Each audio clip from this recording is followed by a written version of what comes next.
So you can see I've prepared my notes for this. We have an hour, so I have 5 notes. So I won't take too much time.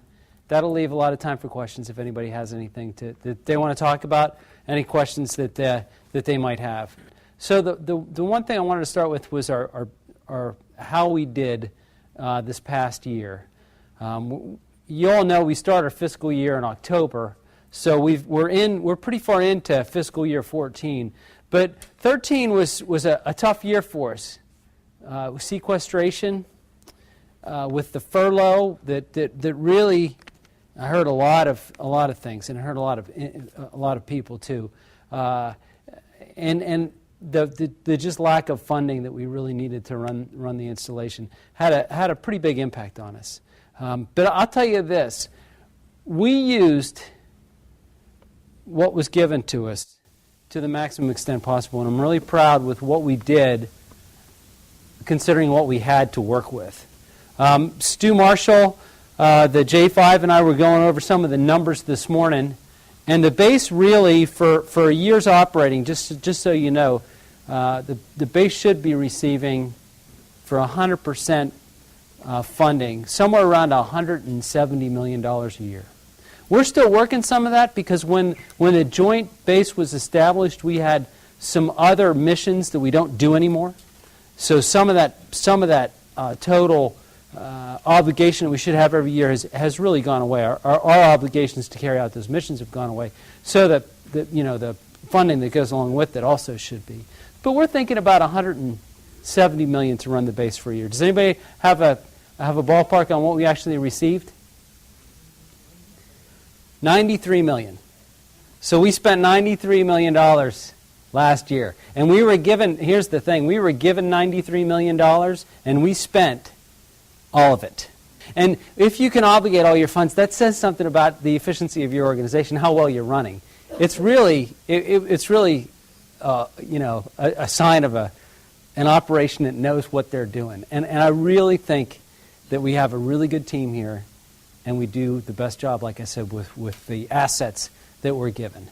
So that's 13. And I'll be honest, and the Navy knows this, the Air Force knows this, $93 million isn't enough for standard upkeep of and running of the base.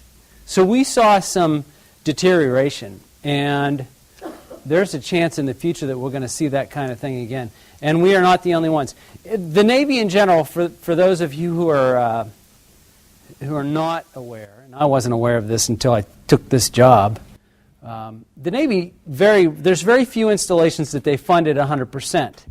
100% funding is something that would be truly amazing. Most naval installations get about between 75 and 80% of what would be 100% to take care of everything that they would need to do on the base, to do all the modernization that they would need to do, and really to have a pristine base. There's probably 1, maybe 2 installations in the Navy that actually get that much money.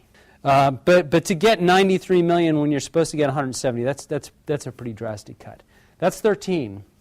The leadership is impressed with what we did with what was given as well, but they know that JBAB got shortchanged. And there's a variety of reasons why we took a little bigger cut than some of the other installations did. It has to do with how we have maintained our business or our sustainment model here. Combining 2 bases into one was a lot bigger challenge than people thought. And some of the things just didn't happen the way they should have. So we're doing a better job at developing that sustainment model so that we can really justify all the monies that we should be getting. In addition, there's real property records and what buildings belong to which commands that some of that needs to be straightened out as well. Now the good news is we're probably going to see a lot better funding this year than we did last. It's money that we can definitely use to make up for some of the things that we didn't get to do in 13. And that's what Admiral French wants to do. He wants us to be able to use this good year of funding to kind of catch up, but he's not going to buy back some of the things that we gave up originally, and he doesn't want us to do that. And the reason for that is we're not sure what fiscal year 15 or fiscal year 16 would look like. We want to get to a state where we can fund the installation and do those missions that we need to do and kind of trim some of that fat. And he used some examples in his emails of some of the things that we wouldn't want to buy back. Some of the things like some of our landscaping issues and some of our office maintenance issues will be bought back because we really need to have those. Otherwise, you get long-term degradation of the base. But some of those nice-to-have things are not going to. They're not going to come back, and really, they probably shouldn't because sequestration isn't over.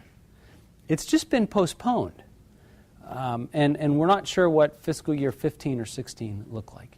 I will say this: as we better develop our sustainment model here, and NAVFAC's, that's NAVFAC's role, we are going to receive the funding that we really need and that we really deserve. So I feel that our 15 and our 16, regardless of how the budget issues and sequestration go, will probably be better than 13 because we'll have a better idea of what we're tasked to do as a joint base.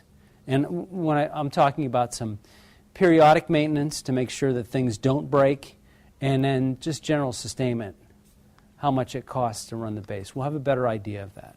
So that's my pitch for the finances. I think I think everybody really needs to pat themselves on the back because we did a really good job in 13 given the circumstances that we were under.